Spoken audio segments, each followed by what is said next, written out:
So hello my dear student, welcome to our YouTube channel daily dose of physics. So student, class 10 physics का most important topic refractive index. इसको बहुत confusing topic बोल सकता हूँ क्योंकि बच्चों को बहुत प्रॉब्लम होती है इस रिफ्रैक्टिव इंडेक्स टॉपिक में। ठीक है, आइए देखते हैं रिफ्रैक्टिव इंडेक्स होता क्या है। देखिए, रिफ्रैक्टिव इंडेक्स बेसिकली क्या होता है? It is the ability of a material to bend the light. किसी भी मटेरियल के पास कितनी एबिलिटी है लाइट को बेंड करने की, वे रिफ्रैक्टिव इंडेक्स होता है। रिफ्रैक्टिव इंडेक्स का सिंबल सबसे पहले याद रखिएगा, स्मॉल एन होता है। या कई बुकों में, साइड बुक वगैरह में म्यू करके दिया रहता है। ठीक है, तो लेकिन एनसीईआरटी में एन दिया हुआ, तो हम एन करके एन लेके इसको चलेंगे। ठीक है, तो रिफ्रैक्टिव इंडेक्स बेसिकली क्या बताता है? किसी मीडियम के पास कितनी एबिलिटी है लाइट को बेंड करने की, ये होता है रिफ्रैक्टिव इंडेक्स। तो इसकी डेफिनेशन आप ये भी लिख सकते हो, it is the ability of a material to bend the light. ठीक है, इसका मतलब जैसे सपोज करिए लाइट एयर से वाटर में जा रही है। इस वाले में केस में हमने लाइट को एयर से ग्लास में भेजा है।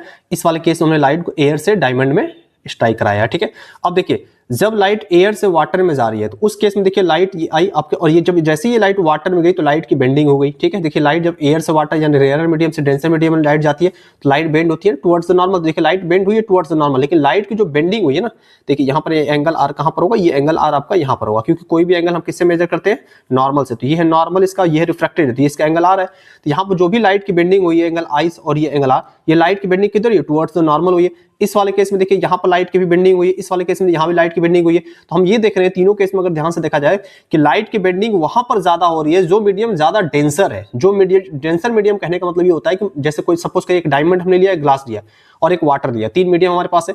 देखिए जो वाटर मीडियम होता है इसमें मॉलिक्यूल्स पास, इसके अंदर भी मॉलिक्यूल्स क्लोज क्लोज होते हैं, लेकिन डायमंड जो होता है ना, डायमंड सबसे ज्यादा ऑप्टिकली डेंसर मीडियम माना जाता है। डायमंड में जो मॉलिक्यूल्स होते हैं बहुत ही पास पास होते हैं। ठीक है, तो इसमें जब लाइट एंटर करती है ना, जब लाइट डायमंड वाले मीडियम में एंटर करती है तो लाइट को बहुत पार्टिकल से क्या करना पड़ता है? स्कैटर्ड करना पड़ता है, बहुत सारे पार्टिकल से टकराना पड़ता है, जिससे लाइट की स्पीड इसमें क्या हो जाती है? बहुत कम हो जाती है। ठीक है, तो इसमें लाइट की बेंडिंग ज्यादा होती है।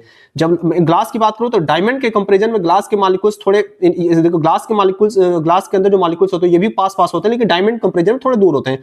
तो ग्लास की ऑप्टिकल डेंसिटी डायमंड के कंपेरिजन में थोड़ी कम होती है। तो यहां भी लाइट को स्कैटर्ड होना पड़ता है, लाइट को टकराना पड़ता है पार्टिकल से, लेकिन थोड़े कम टकराते हैं। तो ग्लास में लाइट की बेंडिंग थोड़ी कम होती है, वाटर में और वाटर की डेंसिटी और कम होती है, तो इसमें लाइट की बेंडिंग थोड़ी कम होती है इसके अंदर। ठीक है, तो सबसे ज्यादा लाइट की बेंडिंग कहां हो रही है? जिसका डेंसिटी ज्यादा है, जिसकी ऑप्टिकल डेंसिटी ज्यादा है, वहां पर लाइट की बेंडिंग ज्यादा हो रही है। तो इसका मतलब क्या समझ में आया? जो रिफ्रैक्टिव इंडेक्स होता है ना, वो डायरेक्टली प्रोपोर्शनल होता है बेंडिंग एबिलिटी ऑफ लाइट। जितनी ज्यादा लाइट बेंड करेगी उतना ज्यादा रिफ्रैक्टिव इंडेक्स, या ऐसे भी कह सकते हैं जितना ज्यादा रिफ्रैक्टिव इंडेक्स होगा लाइट उतना ज्यादा बेंड करेगी। तो सबसे ज्यादा रिफ्रैक्टिव इंडेक्स किसका होता है? देखिए वाटर का तो जनरली 1.33 होता है, ग्लास का रिफ्रैक्टिव इंडेक्स 1.5 होता है, डायमंड का रिफ्रैक्टिव इंडेक्स 2.41 होता है। सबसे ज्यादा रिफ्रैक्टिव इंडेक्स डायमंड के होते हैं, तो लाइट सबसे ज्यादा बेंड होती है डायमंड में। ठीक है, तो ये आई होप आपको रिफ्रैक्टिव इंडेक्स की डेफिनेशन समझ में आ गई होगी। ठीक है ना, इसके बाद देखिए refractive index is directly proportional to optical density, यानी किसी मीडियम की ऑप्टिकल डेंसिटी ज्यादा होगी, यानी इसका उस मीडियम में मॉलिक्यूल्स बहुत क्लोज क्लोज है, तो लाइट को ज्यादा टकराना पड़ेगा, तो लाइट की स्पीड भी कम हो जाएगी, तो उसका उस मीडियम की रिफ्रैक्टिव इंडेक्स क्या होगा? ज्यादा होगा। ठीक है, यानी जितना ज्यादा ऑप्टिकल डेंसिटी उतना ज्यादा रिफ्रैक्टिव इंडेक्स। यानी सेकंड पॉइंट से ये भी क्लियर हो गया कि refractive index is directly proportional to optical density of the given medium. ठीक है, अब थर्ड पॉइंट आता है refractive index is inversely proportional to speed of light. अब inversely proportional to speed of light का मतलब ये होता है कि देखिए अगर सपोज करिए जैसे ये डायमंड है, डायमंड का ऑप्टिकल डेंसिटी बहुत ज्यादा होती है, डायमंड का रिफ्रैक्टिव इंडेक्स बहुत ज्यादा होता है। अब डायमंड का रिफ्रैक्टिव इंडेक्स बहुत ज्यादा है, तो यानी मॉलिक्यूल्स बहुत पास पास है, इसकी डेंसिटी बहुत पास पास, इसमें डेंसिटी बहुत हाई है इसकी। अगर इसकी डेंसिटी हाई है तो इसमें लाइट को ज्यादा पार्टिकल से टकराना पड़ेगा, स्कैटर्ड होना पड़ेगा। जब लाइट ज्यादा पार्टिकल से टकराएगी, स्कैटर्ड होगी, तो इसकी स्पीड क्या हो जाएगी? कम हो जाएगी। जैसे सपोज करिए आपके पास खाली रास्ता, तो आप इजीली बहुत आसानी से दौड़ोगे, लेकिन जैसे ही सपोज करिए आगे कीचड़ वाला रास्ता है तो आपकी स्पीड क्या हो जाती है? कम हो जाती है ना, क्योंकि कीचड़ के मॉलिक्यूल्स क्या होते हैं? बहुत पास पास होते हैं, थिक होते हैं। तो सेम कहानी यहां पर भी हो रही है कि अगर रिफ्रैक्टिव इंडेक्स, देखिए अगर रिफ्रैक्टिव इंडेक्स ज्यादा होगा तो यानी मीडियम की डेंसिटी ज्यादा होगी, मीडियम की डेंसिटी ज्यादा होगी तो वहां लाइट को ज्यादा टकराना पड़ेगा पार्टिकल से, क्योंकि पार्टिकल्स पास पास होंगे, तो लाइट की स्पीड क्या हो जाएगी? कम हो जाएगी। यानी refractive index speed of light के इनवर्सली प्रोपोर्शनल होता है। अगर रिफ्रैक्टिव इंडेक्स कम है तो यानी मीडियम आपका खाली है, वहां पार्टिकल्स हैं लेकिन बहुत दूर दूर है, तो वहां पर लाइट की स्पीड क्या हो जाएगी? ज्यादा हो जाएगी। ठीक है, तो refractive index inversely proportional to speed of light. तो आई होप आपको ये तीन पॉइंट समझ में आ गया। पहला पॉइंट हमने क्या बताया? रिफ्रैक्टिव इंडेक्स क्या होता है?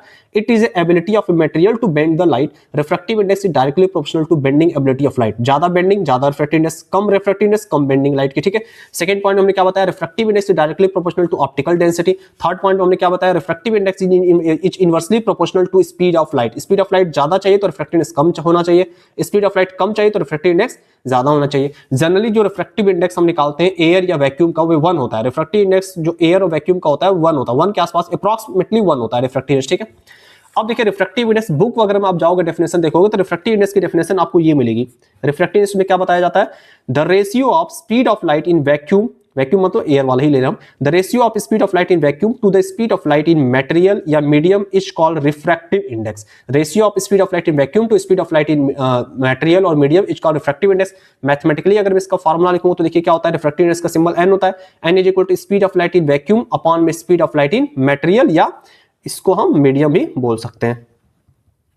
ठीक है, तो क्या हो जाएगा formula, speed of light in vacuum, speed of light vacuum और एयर में स्पीड ऑफ लाइट को हम सी से लिखते हैं, और इसकी स्पीड कितनी होती है एयर और वैक्यूम में, देखिए speed of light in vacuum को हम सी से लिखते हैं, और एयर में या वैक्यूम में लाइट की स्पीड 3 × 10⁸ मीटर पर सेकंड होती है, अपॉन में वी मतलब speed of light in any material और मीडियम, किसी भी मीडियम की स्पीड ऑफ लाइट ये वी है। ठीक है, अब यहां से हमने क्या बताया था, रिफ्रैक्टिव इंडेक्स ज्यादा तो ऑप्टिकल डेंसिटी ज्यादा, ऑप्टिकल डेंसिटी ज्यादा तो स्पीड कम हो जाएगी, तो refractive index is inversely proportional to speed of light. ठीक है, refractive index of material is always greater than 1। एक पॉइंट और याद रखिएगा, रिफ्रैक्टिव इंडेक्स जो होता है ना हमेशा 1 से ज्यादा आता है। अच्छा ऐसा क्यों हो रहा है, देखिए जो लाइट की स्पीड होती है सबसे ज्यादा हवा में होती है, वैक्यूम में होती है, तो इसकी स्पीड तो हमेशा न्यूमरेटर की स्पीड तो हमेशा ज्यादा होगी डिनोमिनेटर से, तो इसकी वैल्यू क्या आएगी, refractive index of material is always greater than 1, यानी इसकी वैल्यू हमेशा 1 से ज्यादा आने वाली है। ठीक है, अब क्वेश्चन आता है सर रिफ्रैक्टिव इंडेक्स हम कैलकुलेट कैसे करेंगे, ये तो हम समझ में आ गया रिफ्रैक्टिव इंडेक्स क्या। अब रिफ्रैक्टिव इंडेक्स कैलकुलेट कैसे करते हैं, देखिए कैलकुलेशन ऑफ रिफ्रैक्टिव इंडेक्स, सबसे ज्यादा कंफ्यूजन यहां आता है कि sir calculation of refractive index का कैसे करते हैं। ठीक है, इसमें बहुत बच्चे कंफ्यूज होते हैं कैलकुलेशन ऑफ रिफ्रैक्टिव इंडेक्स में। देखिए रिफ्रैक्टिव इंडेक्स का सिंबल क्या होता है, एन होता है। ठीक है, अब ये रिफ्रैक्टिव इंडेक्स दो टाइप का होता है, पहले तो इसको समझ लीजिए, दो टाइप का रिफ्रैक्टिव इंडेक्स हमको पढ़ना है। पहला रिफ्रैक्टिव इंडेक्स होता है एब्सोल्यूट रिफ्रैक्टिव इंडेक्स, पहला क्या होता है हमारे पास एब्सोल्यूट रिफ्रैक्टिव इंडेक्स। ठीक है, सेकंड होता है हमारे पास रिलेटिव रिफ्रैक्टिव इंडेक्स। इसके बाद हमको बताएंगे कैसे रिफ्रैक्टिव इंडेक्स को कैलकुलेट करना है। रिफ्रैक्टिव इंडेक्स को हम शॉर्ट में R.I लिख रहे हैं, ठीक है, कैपिटल में R.I। अब रिफ्रैक्टिव इंडेक्स दो टाइप का होता है, एब्सोल्यूट और रिलेटिव। एब्सोल्यूट रिफ्रैक्टिव इंडेक्स हम किसको बोलते हैं, एब्सोल्यूट रिफ्रैक्टिव, देखिए एब्सोल्यूट रिफ्रैक्टिव इंडेक्स उसको बोलते हैं अगर हमको किसी भी मीडियम का रिफ्रैक्टिव इंडेक्स निकालें, वो भी एयर के रिस्पेक्ट में, यानी अगर हम रिफ्रैक्टिव इंडेक्स सपोज करिए ये हमने नॉर्मल बनाया और ये मान लेते हैं कि हमारा एयर है और ये मान लेते हैं ग्लास है। ठीक है, मान लीजिए एक लाइट हमारा एयर से ग्लास में गई, लाइट बेंड हो गई। ठीक है, ये हमारा एंगल आई है और ये मान लेते हैं एंगल हमारा आर है। ठीक है, अब देखिए एब्सोल्यूट रिफ्रैक्टिव इंडेक्स हम बोलते हैं कि जिस हम किसी भी मीडियम का रिफ्रैक्टिव इंडेक्स अगर एयर के रिस्पेक्ट में निकाल रहे हैं तो उसको एब्सोल्यूट रिफ्रैक्टिव इंडेक्स बोलते हैं। इसको हम लिखते हैं रिफ्रैक्टिव इंडेक्स ऑफ लाइट। अच्छा देखिए इसमें कैसे निकालना है, इसमें किस मीडियम में लाइट गई है, लाइट एयर से ग्लास में एंटर की है, तो ग्लास में एंटर आपके लाइट गई है तो ग्लास का रिफ्रैक्टिव इंडेक्स निकलेगा किसके रिस्पेक्ट में, कहां से लाइट आ रही है, एयर से, तो एयर के रिस्पेक्ट में। ठीक है, लिखना कैसे, देखिए refractive index of glass with respect to air, refractive index of glass with respect to air, यानी अगर हम किसी भी मीडियम का रिफ्रैक्टिव इंडेक्स एयर के रिस्पेक्ट में निकालते हैं तो that's refractive index is always known as absolute refractive index. यानी एब्सोल्यूट रिफ्रैक्टिव इंडेक्स क्या होता है, refractive index with respect to air, इसको हम बोलते हैं एब्सोल्यूट रिफ्रैक्टिव इंडेक्स। ठीक है, इसके बाद रिलेटिव रिफ्रैक्टिव इंडेक्स क्या होता है, देखिए रिलेटिव रिफ्रैक्टिव इंडेक्स मतलब कि किसी एक मीडियम का रिफ्रैक्टिव इंडेक्स किसी दूसरे मीडियम के रिस्पेक्ट में अगर हम रिफ्रैक्टिव इंडेक्स निकाल रहे हैं तो उसको हम रिलेटिव रिफ्रैक्टिव इंडेक्स बोलते हैं। जैसे कि refractive index of second medium with respect to first medium, refractive index of fourth medium with respect to second medium, यानी किसी भी एक मीडियम का दूसरे मीडियम के रिस्पेक्ट में अगर हम रिफ्रैक्टिव इंडेक्स निकाल रहे हैं तो वो रिलेटिव रिफ्रैक्टिव इंडेक्स होता है। एग्जांपल जैसे कि रिफ्रैक्टिव इंडेक्स ऑफ ग्लास का निकाल रहे हैं वाटर के रिस्पेक्ट में, या रिफ्रैक्टिव इंडेक्स हम वाटर का निकाल रहे हैं डायमंड के रिस्पेक्ट में, तो ये रिलेटिव रिफ्रैक्टिव इंडेक्स हो गया। ठीक है, तो आई होप आपको एब्सोल्यूट रिफ्रैक्टिव इंडेक्स और रिलेटिव रिफ्रैक्टिव इंडेक्स समझ में आ गया होगा। देखिए रिलेटिव रिफ्रैक्टिव इंडेक्स जो है, ये जो एब्सोल्यूट रिफ्रैक्टिव इंडेक्स है ना, इसको हम रिलेटिव रिफ्रैक्टिव इंडेक्स भी बोल सकते हैं। रिलेटिव मतलब एक के रिलेटिव में दूसरा रिफ्रैक्टिव इंडेक्स, तो यहाँ क्या हो रहा था, यहाँ ग्लास का निकल रहा था एयर के रिस्पेक्ट में, तो रिलेटिव को भी तो बोल सकते हैं ना कि ये जो एयर और ग्लास का रिफ्रैक्टिव इंडेक्स हम निकाल रहे हैं उसको रिलेटिव भी तो बोल सकते हैं। लेकिन एब्सोल्यूट रिफ्रैक्टिव इंडेक्स में रिफ्रैक्टिव इंडेक्स हमेशा एयर के रिस्पेक्ट में निकलेगा, इस चीज को ध्यान रखिएगा। ठीक है, अब आता है क्वेश्चन सर कैलकुलेशन कैसे करेंगे, इसको कैलकुलेट कैसे करेंगे रिफ्रैक्टिव इंडेक्स को। तो रिफ्रैक्टिव इंडेक्स कैलकुलेट करने का सबसे इजी वे आपको बता रहा हूं। देखिए सपोज करिए नॉर्मल है, ऊपर हमने ले लिया सपोज करिए एयर और नीचे मान लीजिए हमने लिया ग्लास। ठीक है, और मान लीजिए लाइट आपकी आ रही है एयर से ग्लास में। ठीक है, लाइट एयर से ग्लास में आएगी तो लाइट बेंड हो जाएगी, क्योंकि एयर आपका रेयर मीडियम होता है, ग्लास डेंसर मीडियम होता है, लाइट आपकी बेंड हो गई। ठीक है, ये एंगल आई है और ये एंगल हमारा आर है। ठीक है, एंगल ऑफ रिफ्लेक्शन और ये एंगल ऑफ इंसिडेंस। देखिए अगर आपके क्वेश्चन में अगर आई और आर दिया है तो रिफ्रैक्टिव इंडेक्स आप सीधा सीधा निकाल सकते हो। रिफ्रैक्टिव इंडेक्स सबसे पहले आपको चेक करना मीडियम किसमें लाइट एंटर की। देखिए लाइट एयर से आई और गई ग्लास में, तो ग्लास में गई तो ग्लास का रिफ्रैक्टिव इंडेक्स आप निकालोगे किसके रिस्पेक्ट में, कहां से लाइट आ रही है, एयर के रिस्पेक्ट में, बराबर। अगर क्वेश्चन में आई और आर दिया है तो आप सीधा रख लोगे साइन आई अपॉन में साइन आर, यहां से आपका ग्लास का रिफ्रैक्टिव इंडेक्स एयर के रिस्पेक्ट में निकल जाएगा, ठीक है। ग्लास का रिफ्रैक्टिव इंडेक्स एयर के रिस्पेक्ट में निकल जाएगा sine i by sine r, ठीक है। एक तो तरीका ये होता है कि अगर आई आर दिया तो यहां से हम निकाल लेंगे। सेकंड चीज, इस एक पॉइंट का ध्यान रखिएगा, लाइट किस में जा रही है, लाइट ग्लास में जा रही है, किस पॉइंट कहां से, एयर से, यानी ग्लास में लाइट गई एयर के रिस्पेक्ट में, तो ग्लास का रिफ्रैक्टिव इंडेक्स निकला एयर के रिस्पेक्ट में, ठीक है। अब क्वेश्चन आएगा सर अगर आई और आर ना गिवन हो फिर कैसे निकालेंगे, तब हम निकालते हैं स्पीड ऑफ लाइट फॉर्मूले से। उसका देखिए फॉर्मूला क्या होता है, सपोज करिए ये जो लाइट आ रही है एयर में, इसकी एयर में लाइट की स्पीड कितनी होती है, जनरली सी होती है, और मान लीजिए ग्लास में लाइट की स्पीड हमने लिख लिया v इंटू जी लिख लिया, ठीक है, यानी speed velocity of light in glass medium, ठीक है।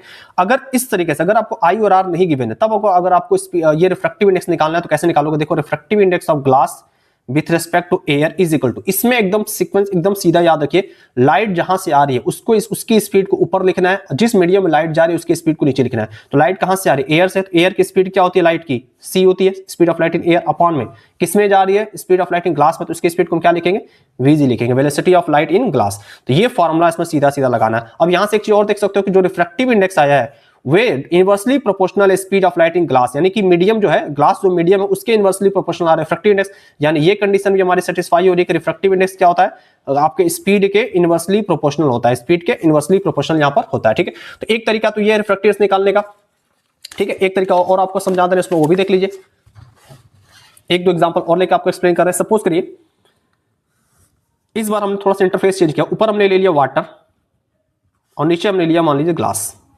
ठीक है, और ये हम लोगों ने बना लिया नॉर्मल। मान लीजिए इस बार लाइट ग्लास से वाटर में जा रहा है, तो जनरली आपको पता है कि जो ग्लास होता है ये ज्यादा डेंसर होता है वाटर से, यानी कि जो ग्लास का रिफ्रैक्टिव इंडेक्स होता है वह ज्यादा होता है किससे, वाटर के रिस्पेक्ट में। तो देखिए ग्लास अगर ज्यादा, ग्लास का रिफ्रैक्टिव इंडेक्स अगर ज्यादा है तो ग्लास बिहेव करेगा as a denser medium. Refractive index ज्यादा होने का मतलब क्या हुआ, इसकी डेंसिटी ज्यादा, ऑप्टिकल डेंसिटी इसकी ज्यादा, अभी हमने पढ़ाया था आपको। तो ग्लास बिहेव करेगा एज अ डेंसर मीडियम और वाटर बिहेव करेगा एज अ रेयरर मीडियम, ठीक है। अब आपको पता है रूल कि अगर लाइट डेंसर से रेयरर जाती है तो किधर बेंड होती है, डेंसर से रेयरर जाती है तो अवे फ्रॉम द नॉर्मल। देखिए लाइट को जाना चाहिए था सीधा, लेकिन सीधा ना जाकर लाइट किधर बेंड होगी, away from the normal bend होगी, ठीक है। तो ये एंगल हमारा क्या हो गया, एंगल आर, और ये एंगल हमारा कितना हो गया, एंगल आई हो गया, ठीक है। अब इस केस में अगर आपको रिफ्रैक्टिव इंडेक्स निकालना है तो कैसे निकालोगे, देखिए अब लाइट कहां जा रही है, देखिए लाइट ग्लास से वाटर में जा रही है तो वाटर का रिफ्रैक्टिव इंडेक्स हम निकालेंगे, किसके रिस्पेक्ट में, लाइट कहां से आ रही थी, ग्लास से आ रही थी। देखिए लाइट कहां जा रही है, ग्लास से वाटर में, तो वाटर का रिफ्रैक्टिव इंडेक्स निकाल रहे हैं किसके रिस्पेक्ट में, जो बाद में लिखते हैं ना उसके रिस्पेक्ट में। लाइट आ कहां से रही है, ग्लास से, तो ग्लास इज इक्वल टू, अब हमने दो फॉर्मूला बताया था, एक तो फॉर्मूला आपको बताया था साइन आई अपॉन में साइन आर, अगर साइन आई अपॉन में साइन आर, एक तो फॉर्मूला आप ये लगा लोगे, यहां से निकल जाएगा। सेकंड चीज, अगर आई और आर ना गिवन हो तो स्पीड ऑफ लाइट पे जाना, तो उसका कैसे निकलेगा, refractive index of water with respect to glass is equal to, हमने क्या बताया था, स्पीड ऑफ लाइट में जहां से लाइट आ रही है उसकी स्पीड पहले लिखना, ऊपर लिखना है। तो ये लाइट किसमें आ रही है, ग्लास में, तो ग्लास की स्पीड हम ऊपर लिखेंगे, वेलोसिटी ऑफ स्पीड ग्लास या speed of light in glass, upon में लाइट जा किसमें रही है, किस मीडियम में जा रही है, वाटर में, तो वो नीचे क्या लिखेंगे, speed of light in water. तो देखिए ये दो फॉर्मूला आपका होता है रिफ्रैक्टिव इंडेक्स निकालने का, ठीक है। दोनों फॉर्मूला आपको बता दिया रिफ्रैक्टिव इंडेक्स कैसे कैलकुलेट करना है। इसके बाद थर्ड पॉइंट में आता है रिफ्रैक्टिव इंडेक्स का एक कॉन्सेप्ट और आपको एक्सप्लेन कर रहे हैं, ध्यान रखिएगा। सपोज करिए आपके पास रिफ्रैक्टिव इंडेक्स किसी एक्स मीडियम का वाई मीडियम के रिस्पेक्ट में, एग्जांपल दे रहा हूं, किसी रिफ्रैक्टिव इंडेक्स किसी एक्स मीडियम का वाई मीडियम के रिस्पेक्ट में मान लीजिए कि दिया हुआ है पी दिया हुआ है, और अगर आपसे क्वेश्चन पूछे कि अब रिफ्रैक्टिव इंडेक्स वाई मीडियम का बताइए एक्स मीडियम के रिस्पेक्ट में, तो उस क्वेश्चन में क्या होगा, देखिएगा अगर रिफ्रैक्टिव इंडेक्स एक्स मीडियम का वाई मीडियम के रिस्पेक्ट में पी दिया हुआ है और अगर आपको वाई का पूछ रहा है एक्स के रिस्पेक्ट में, तो सिंपली आपको उस वाले का रेसिप्रोकल कर देना है, 1/p कर देना है। यानी कि इसका मतलब क्या समझ में आया, अगर रिफ्रैक्टिव इंडेक्स सेकंड मीडियम का फर्स्ट मीडियम के रिस्पेक्ट में आपको P दिया हुआ है, एक और एग्जांपल से बता रहा हूं, और अगर आपको रिफ्रैक्टिव इंडेक्स फर्स्ट मीडियम का निकालना है सेकंड मीडियम के रिस्पेक्ट में, तो इसी का हम रेसिप्रोकल कर देते हैं, P कर देते हैं, ठीक है। यानी कि refractive index of second medium with respect to first medium हमेशा रेसिप्रोकल होता है refractive index of first medium with respect to second medium. इस पॉइंट को भी आपको यहां पर ध्यान रखना है, ठीक है। Refractive index of second medium with respect to first medium is equal to 1 upon में reciprocal of refractive index of first medium with respect to second medium. एक पॉइंट और याद रखिएगा, अगर आपका रिफ्रैक्टिव इंडेक्स सेकंड मीडियम का first medium दिया तो इसको मैं ऐसे भी लिख सकता हूं, refractive index of second medium upon में refractive index of first medium. तो इस तरीके से भी इसको हम लिख सकते हैं। या एक तरीका ये भी होता है कि अगर refractive index of first medium with respect to first medium दिया तो इसको रिफ्रैक्टिव इंडेक्स, देखिए पहला मीडियम पहले आ रहा है ना 1, तो इसको 1 ऊपर लिखोगे, 2 बाद में आ रहा है तो refractive index of second medium बाद में हम लिखेंगे, ठीक है। तो ये आपको कुछ हमने कैलकुलेशन बता दिया कि रिफ्रैक्टिव इंडेक्स का कैलकुलेशन कैसे किया जाता है, ठीक है। रिफ्रैक्टिव इंडेक्स कैसे फाइंड करना है, कैसे कैलकुलेशन करना है, बाकी इसके बाद आपको हम न्यूमेरिकल वगैरह कराएंगे सॉल्व, तो और आपको इजीली इसका कॉन्सेप्ट हम एक्सप्लेन करेंगे रिफ्रैक्टिव इंडेक्स का, ठीक है। तो आई होप आपको वीडियो समझ में आई हो। Thank you.